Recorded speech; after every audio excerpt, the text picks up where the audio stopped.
Hello and welcome to the Meat Around the World Show. Today from the Bahia de Concepcion here on the Baja California, Mexico.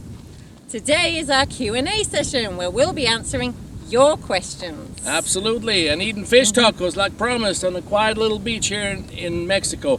Just gotta go and fish a fish. We'll see to that later. So let's start. Well, the answer to these questions are going to be related to America. Because now we're in Mexico, we know that the answers do change. So there will be another Q&A session in the future. So shall we go on to number one? Absolutely, let's start. Okay, well, this one is from Leanne and Jackie in Wales. Hi guys. Hello. They want to know, well, we best start with meat, right? Absolutely. Yeah, meat. We're a Meat Around the World show. So. We eat our way around the world. We do. So they want to say, if you had to pick one favorite meat, what would it be? Well, you know my answer, right? Well, in the States, it's gonna be ribeye, 7 days a week, I guess. Ribeye, bone in, ribeye, tomahawk style, ribeye all day long. I love ribeyes. Beef is exceptional in the States, so yeah, absolutely. Yep, and What I would about you? agree, definitely. It's especially on the charcoal grill, the flavor you just can't beat. And yes, in the States, it's everywhere and affordable as well, especially compared to Swiss prices. So, ribeyes. Cool. Ribeyes, yeah. We agree. Yeah. Number two, where do you buy your meat and food generally when you're on the road? Do you look for one particular shop that you can trust? Well, yes and no, but we shop here and there and everywhere. In the States, we went to Walmart quite a bit, since it was a one-stop shop it all kind of store. So and it had good meat. So yeah, Walmart had good meat. You'd even get some prime cuts every now and then. Yeah, I mean, meat markets weren't especially cheaper, no, they were better, really. Actually, I would say meat markets in the States, they're usually more expensive, and the quality is, I mean, I found it not better than like in a supermarket. So yeah, we were happy with Walmart. yeah. Well, things changed down here. That's for sure. Oh yes, more about that on another show. Yeah. Okay, question number 3: do you miss any particular foods at home that you can't really get in the States? From home, yeah. Yep. Well, sure. Cervelan bratwurst for me. I like a good sausage every now and then. That's hard to come by in the States. You have to go to a German deli. But yeah, I mean, I don't miss much, but that's about it, right? Good sausage and salami, maybe. Yeah, I would agree with the sausages. They really are the best in Germany and Switzerland.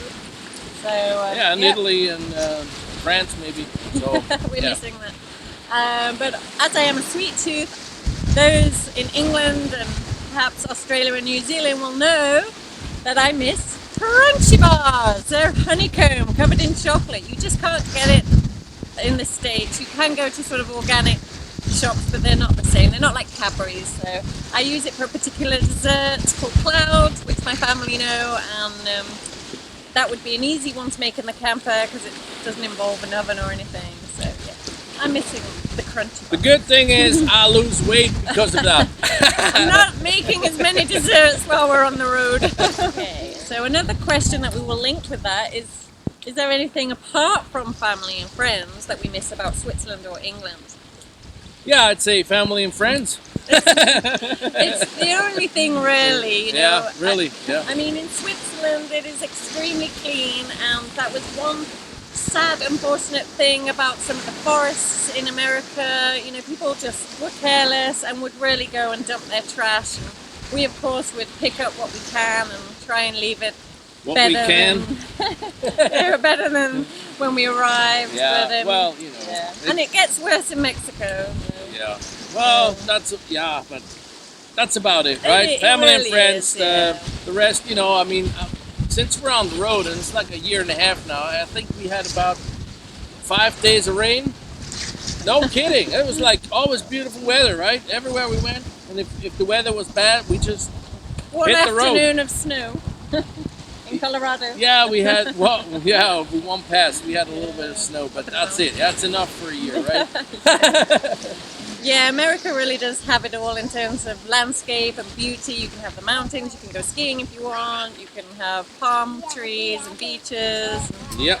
You know, it's so big, so many different climates, so in terms of the landscape, we don't really miss much in Europe. Plus, everything new is exciting, right? So, yeah, that's why we travel. We love it. Okay, next question. Mike from Switzerland asks, do we eat hearty meals in our Dutch oven every day?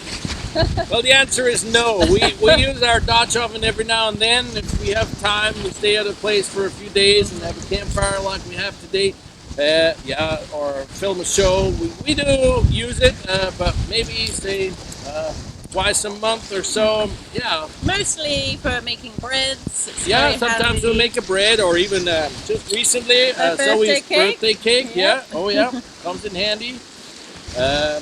It is like, we see it as our oven, of course. Yep. So I did actually make a shepherd's pie recently, but we were with him and he had an oven in his camper, so I kind of cheated and just bung it in there. Yeah, but it's cool to cook Yeah. on the fire with a Dutch oven. Absolutely, yeah. All right, well, is that it for the food? Just one more again from Jackie and Leanne. Okay. What foods are we looking forward to in Mexico? I'd say tacos. Tacos filled with shrimp, tacos filled with fish, tacos filled with meat, slow cooked meat. That's something I really like. Carnitas and all the new stuff we don't know yet. Maybe even mole, right? Which is a chocolate kind of thing you eat with chicken or pork. Yes, I've got it written here. It is called a mole poblano, and you serve that with chicken and it's chocolate mixed with chilies. So again, being a sweet tooth, I'm really excited to try that. Me too. I've never had it before, but sounds good, right? Okay, we best answer Beth's question now after all that food talk. Beth, an American living in Switzerland. Hi, Beth. She asks, what do we do to stay in shape? We're both looking know. really good. Thank you, Beth. Thank you. Well, I'm on the Zoe diet. Yeah, and I do extreme grilling and now fishing again and driving. So that's my three main sports I do. I always done those three sports really throughout my life, and keeps me fit and healthy, right? So plus I get to see the world.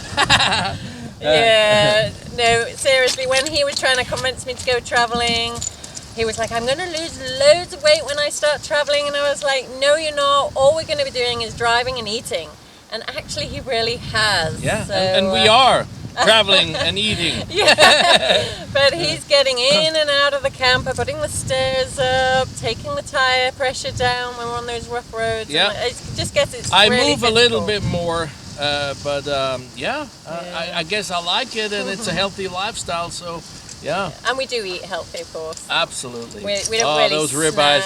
Okay. So many people have asked us if we were to stay in America, where would we live? Where would it be? Where Okay, would we live? Where yeah. would we settle down? Not that we want to settle down anytime soon, but for me, it would be summers in Idaho and winters in Arizona, southern Arizona. Yeah. What Yep. about you? And for me, it would be one special place in South Dakota called Custer. Yeah, that was nice too. Yeah, it had the town itself had a nice sort of cafe culture. It had live music in the bars, just sort of really cool vibe. Yeah, And nice area. it was a beautiful area. You had Mount Rushmore, which close up is very impressive. Yeah. And the Custer State Park, absolutely breathtaking, with donkeys and buffalo. Lakes And to swim in, and lakes. yeah. I do love to swim and paddleboard, so I could imagine I'd be doing that like most days in the summer especially. So, do any animals or wildlife bother us? No, not at all. No, you just want to be careful if you go and look for firewood. You don't want to, put your hand in the bush. Could be a snake. Or a black widow? Or a black widow, but we've never really come across those. Well, we've seen snakes, but they usually go away when they hear us approach. They are more but, scared of you. yeah.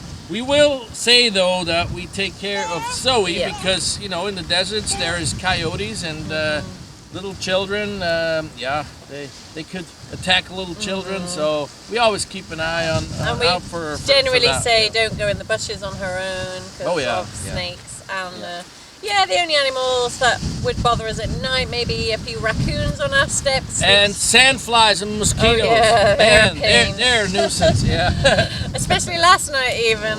Richie does not like those sandflies. Yeah, I got bitten all over the show. Huh? Yeah, that's about it, right? But just lock your trash up. Don't be silly and leave it outside because that's going to attract animals and a lot of mess. Ready? Can you say yes? Yes. Good. Okay, number 9. What is the best thing about overlanding in America? Well, in the West, there's so much opportunity to camp, free wild camping. It's just unbelievable, and the nature is great. I mean, you can see all the hot spots like the national parks and which are fantastic. By the way, are absolutely. Yeah, they're very affordable and often with camping. Very good, yeah. So and you can spend years in the States, even in the West. You can drive off-road all the time if you want. There's so much to do, right? It's well equipped. There are even like dump stations and water faucets and propane within everywhere. easy reach. So you can live an independent life where you don't have to go to campgrounds. Here's your wine, honey. Oh, thank you. And a nice yellow cup. Cheers. Well, it's 5 o'clock anyway, somewhere. So our next few questions are from Irene in Belfast. Hi, Irene. Hi, Irene. She's asking toddler-related questions. So traveling with Zoe, she asks, how does Zoe cope with the long drives? Well, she's never liked driving ever since she was a newborn. Even in Switzerland, it used to be a pain to go to the supermarket. We were never putting her in the car to get her to sleep. No, that's not going to work. But we stop every 8 hours or so, and no, I'm kidding. No, she is, of course, handling it a lot better now. As a rule, we tend to drive during her nap time. She naps for 2 hours. So we midday. We set up about 12. It suits us well too because we're never ready in the morning. So by the time we are ready, it's midday anyway, and then Zoe's ready for a nap, and then we hit the road and drive for a few hours and make camp at 4 or 5 o'clock. And I read to her lots. She's a bookworm, so lots of books. Oh yeah. All right. Next question. Next question was: are the car seat regulations the same as in the UK? Well, we don't really know. No, we have one car seat and it's in the middle in the back, and never had any issues, never got pulled over anyway, but I think that's safe and that's good, and that's how Zoe likes it, and that's what we keep doing. Does Zoe learn 2 languages? Well, yes, and now she learns a third one, Spanish. So I speak German with her, Swiss German, and Abigail speaks English. Together we all speak in English. And now we're in Mexico, and she already hung out with Mexican kids, so she'll pick up Spanish too. She said aquí the other day, which means here. So a lot of you have been asking our next question, and that is, how do we do our laundry? Do we wash it by hand, or what do we do? Well, we go to laundromats. They're here and there and everywhere. Even here in Mexico, it's the same thing. You just pull into a bigger town, and they'll have a laundromat or two, and you just do your laundry. It costs about between $15 and $20 US for about 3 loads, and we do that maybe every 2 to 3 weeks. Sometimes we push it to 3. Which is way better than doing a load every day, which I used to do back at home. So it's nice. You just bung it all in and wait. And tumble dry it. In about an hour or two, you're done. You're done, and you drive off. Yeah, and the only downside, of course, is that you're having to tumble dry. We don't have time to hang it all up, and it does sort of ruin your clothes, which is not Over so time, good. yeah. Yeah, over time. Oh, well, you know, they still look marvelous, right? No ironing, no ironing. Okay, so another question from Irene. What if we break down on the road? Yeah, well, we didn't break down so far, which is good, fingers crossed. But I try to fix it myself if I can, if it's not a catastrophical breakdown like gearbox or whatever, the auto. Yeah, but I have tools, and we have sandboards to get us out of the, if we broke down, if we stuck. And also, actually, we have used our repair kit to help others in America and in Mexico. So. Yeah, that's more likely. Yeah. We had to pull out people out of when they're stuck in the when mud. they're stuck. Yeah, we had to jump start their other people's batteries. We had to air up tires just 2 days ago. So yeah, I mean we have a set of tools. And it's nice to help the community as well. Absolutely, yeah. And I get more and more mechanical savvy here as we go. He does. He's really good. Yeah. Okay. Marcel from Switzerland. Hoi! Hoi, Marcel. He asks, how heavy are we? Oh yeah, we're too heavy.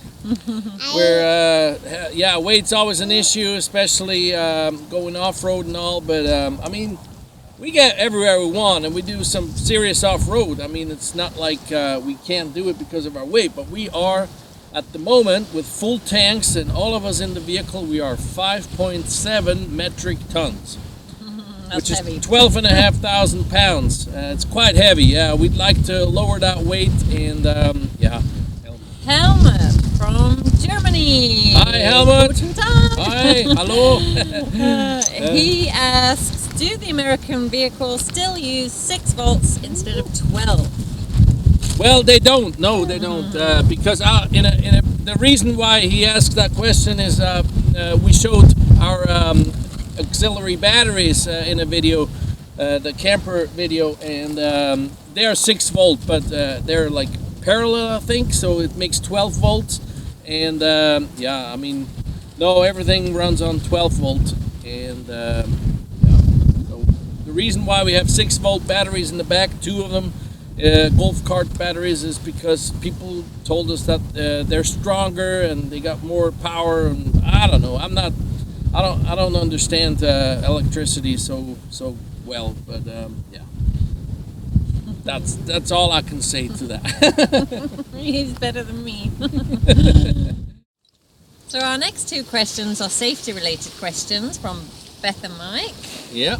And they want to know if we carry some sort of weapon for defense, like a baseball bat or something even stronger. Yeah, well, we used to have a machete, bear spray, and all sorts of, spray. we were armed to the teeth in America, but then we had to cross the border. So we're now very unarmed. So no, I don't think you need it. I mean, we hope we never get into a situation where we have to need to use anything like that. But even here in Mexico, carrying a pocket knife is considered a concealed weapon, and you just don't want to get into trouble, right? So no. We don't carry anything at this point in time. Kitchen knives, that's about the strongest weapons we have. Karate moves. Yeah, of course. I mean, like... The next one is, are we researching about the places that we're going to? Basically, there are some unsafe places in the world, so what are we doing about that? We just go talk to people. We have apps we use, like Overlander, and I mean, we're out in the boonies most of the time, and the world is safer than you think. Okay, last question, and this is from Jay and Esther in London. Hi guys. Hi, Jay and Esther. Many of you are asking this. Or wondering, how rich are we really? How long can we afford to be on the road for? And So, my name is Rich. Joke. We're not rich. No, we're not millionaires. You know, we just, it doesn't take as much money as it takes courage to do something like that. And yeah, I mean, we live off our savings at the moment, and hopefully we can make find ways to make money on the road. And if not, we'll go back to a job, and you know, we'll work it out somehow. And yeah, life on the road is a lot less expensive. We got to pay for diesel, food, and attractions, and yeah, we have very little overheads. Right, Zoe? We have Zoe. She needs a lot of money, right? No kidding. Right? Okay. Well, let's go fishing. I gotta go get that fish now. Yeah. You want to go help Daddy? Fish tacos. All right. You watch me fish now. And then we have one more question for you guys. Yep.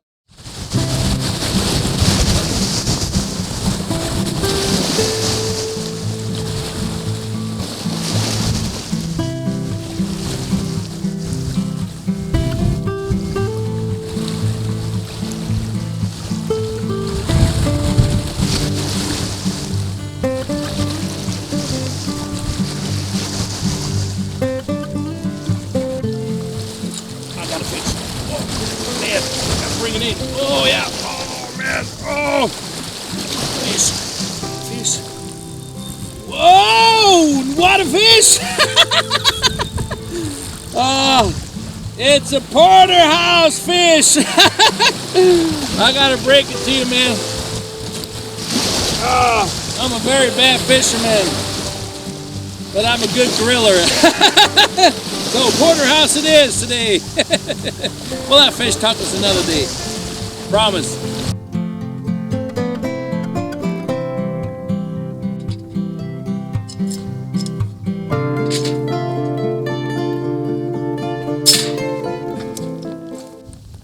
All right, let's talk Porterhouse.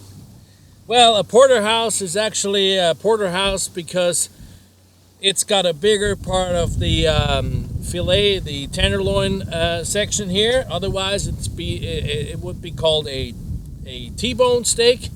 This is the New York strip part, and this is the tenderloin part. All right. A few tricks about a Porterhouse or a T-bone steak. Since this is the tenderloin part here, it cooks faster, and you don't want it to be well done anyway. So what I do is I put it like, I don't cook this part of the steak right away. I'll let it go over the side of the grill and start grilling the steak first. And then I'll flip it. And once I've done that on both sides, I grill the whole steak. So that way I have a medium rare New York strip part and a medium rare filet tenderloin side. Yes, that's the trick. This is called rim grilling. Yes.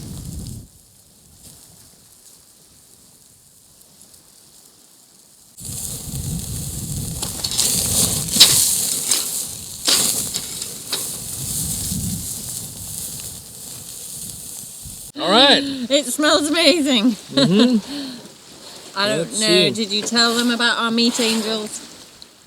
Yeah, I mean, we were camped in Bahia de Los Angeles, meat angels, on a campground, and then all of a sudden, a pickup pulled up, and they sold meat off their pickup. So They were two Americans. yeah, and They had a farm, and the owner of the campsite didn't even know them. They just rocked up, and oh yeah, they had ribeye, sausages, bacon. We had bacon this morning for breakfast. It was amazing. yeah, we bought a lot of meat. We don't even know their names, so we can give them a plug. Okay, see, this is it's a bit dark now, but this is the tenderloin part. It's like medium rare, just how I like it. Oh, do you want the bone? Yes, of Okay. course. Now, yeah, Zoe wants the bone. Let me see. Like every episode. So that's for later, Zoe. Yeah. Okay, well, yeah, Zoe, what you can flash? Oh, Daddy will give you a bit of meat first, and then You can have the bone. It's hot. I'll have some meat first. Oh. Yeah, it needs to cool down. That's right. Here, have some more pasta while you're waiting. Mm-hmm. No, she's all about meat. Zoe, Zoe. which meat? Okay. Here you go. Meat. Okay. How about your wife? Mm-hmm. I'll give you some tenderloin. Thank you. Tenderloin. Yep. Here. Is that good? It is so good. Oh, man. That flavor. That is good. Yeah. Oh, look at her. All right, I'll give you some. Oh, man, that's good. Forget fish. There's a reason why he can't catch fish. I just can't catch fish, so... No. Here, take these bits and then I'll give you the bone, okay? Man, this is good. Oh. Tenderloin, huh? Porterhouse. Yeah. All right, Zoe. All right, well, so thank you all for submitting your questions, for watching the shows. And now we have one question for you. Right, Abigail? We do. We do. It is, how do you like our show so far? Yeah. Is there anything we can do better? Well, there's, of course, obviously. Yes, always. But, I mean, is there anything else you wanted to see or know or, you know, drop us in the comments, whatever you think to the show. And, thank you so much for watching. And we'll catch you next time here in the Baja California. Until then, we'll meet you around the world. Bye-bye. Bye. Say bye-bye. Bye-bye. All right. Okay, she stole my meat.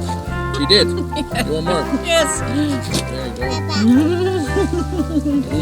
That stuff You is stole good. my tenderloin.